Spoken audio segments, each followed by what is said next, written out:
नमस्कार, मैं हूं जमीर अकमल। आप देख रहे हैं राजधानी का दरबार। बाराबंकी जनपद के दुर्गापुरी वार्ड के कमरिया बाग कब्रिस्तान के कमेटी अध्यक्ष मोहम्मद नईम ने प्रेस वार्ता के दौरान कहा कि कब्रिस्तान की गाटा संख्या 2745 जिस पर कब्रिस्तान कायम है, जिसका रकबा लगभग 3 बीघा 2 बिस्वा है, यह 1331 फसली में इम्तियाज जमींदार के नाम दर्ज अभिलेख है। जमींदार ने इसहाक व एक और व्यक्ति के नाम पट्टा किया, परंतु पट्टे धारकों को जमीन बेचने का दायित्व नहीं था।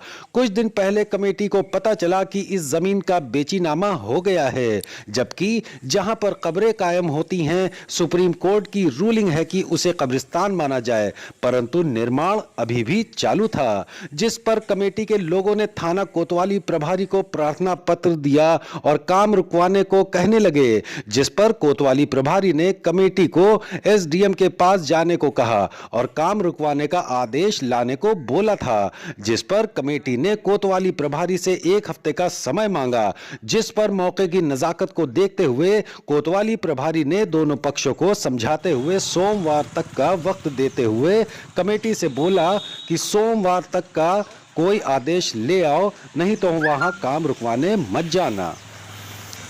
आज प्रेस कॉन्फ्रेंस इसलिए किया कि ये जो निर्माण कार्य जिसमें पहले हड्डियाँ निकली थी, एसडीएम साहब ने 3 तारीख को निर्माण कार्य रोक दिया था। विधाउट नक्शे के भी वाले आरबीओ एक्ट वालों को भी सूचना दी थी कि इस कार्य को रुकवा दिया जाए।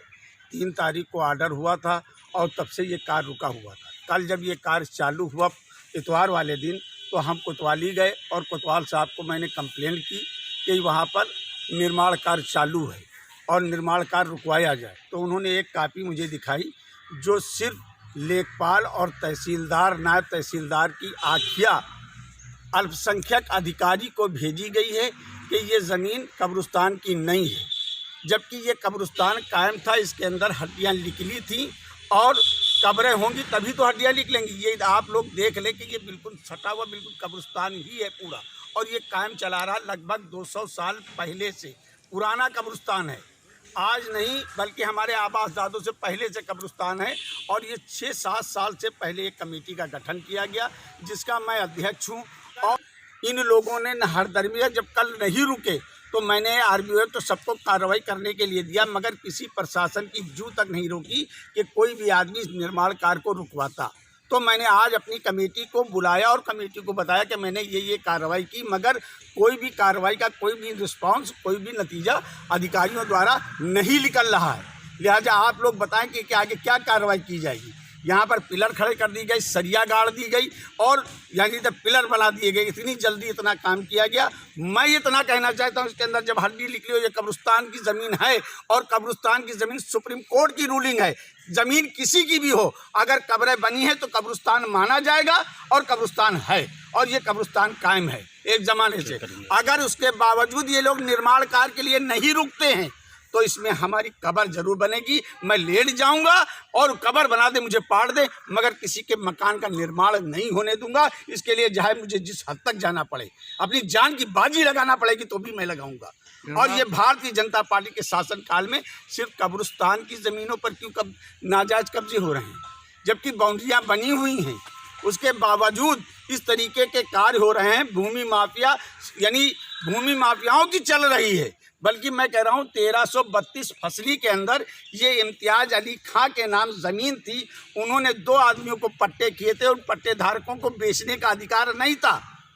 एक इसहाक के नाम, एक कोई और हैं उनके नाम, और ये 3 बिस्वा ज़मीन है पूरी। ये जितने मकानात बने हैं टोटल मकानात जितने हैं, ये सिर्फ कब्रिस्तान की ज़मीन पर कायम है। क्योंकि जब किसी को बेचने का राइट नहीं था, जमींदार मर गए तो बेचा किसने? जमींदार के परिवार ने बेचा नहीं, तो ये कैसे रजिस्ट्रियाँ होती चली जा रही हैं। अब नपाई हुई थी प्रशासन की तरफ से, तो इसके बारे में क्या कहेंगे? नपाई हुई थी, कोई भी नपाई में हमको इन्फॉर्मेशन देना चाहिए था। बिल्कुल, मैं यहाँ का जिम्मेदार हूँ, मुझको बुलाना चाहिए, मेरे सामने नपाई करना चाहिए। कहीं पर आप पूछ लीजिए नपाई वालों से, कहीं नहीं कमरिया बाग कब्रिस्तान के किसी सदस्य के कोई हस्ताक्षर हैं। अल्पसंख्यक अधिकारी को बुलाते हो, अधिकारी मिलकर खेल खेल रहे हो, कब्रिस्तान की ज़मीन को हड़पना चाहते हो और बेच रहे हो। अल्पसंख्यक अधिकारी जो ऑर्डर मिला वो रखे हैं उनके पास, वो समझ नहीं आ क्या है। को क्या मैसेज देना चाह रहे हैं आप? आवाम को आज मैंने अपनी कमेटी को बुलाया, कमेटी में डिस्कस किया है। उसके बाद मैं आवाम में ये मैसेज फैलाऊंगा, आवाम से कहूंगा कि जितनी ताकत थी उतनी ताकत से मैं लड़ा। अब मैं कमज़ोर पड़ रहा हूँ। आप लोगों का कब्रिस्तान है, आपके आबाद दफन है, मेरे भी आबाद दफन है। आप सब आइए और इस कार को रोकिए, और अगर नहीं रोकते हैं तो फिर आपकी जिम्मेदारी है और आवाम की जिम्मेदारी होगी। कितने एरिया में निर्माण कार्य कराया जा रहा है? 1230 स्क्वायर फीट पर, और जबकि उन्होंने रिपोर्ट में लिखा है कि बाकी पर कब्रिस्तान कायम है।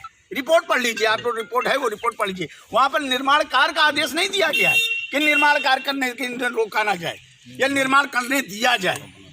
आख्या दी है, आख्या को ऑर्डर मान लिया जाएगा। ये कौन सा तरीका है?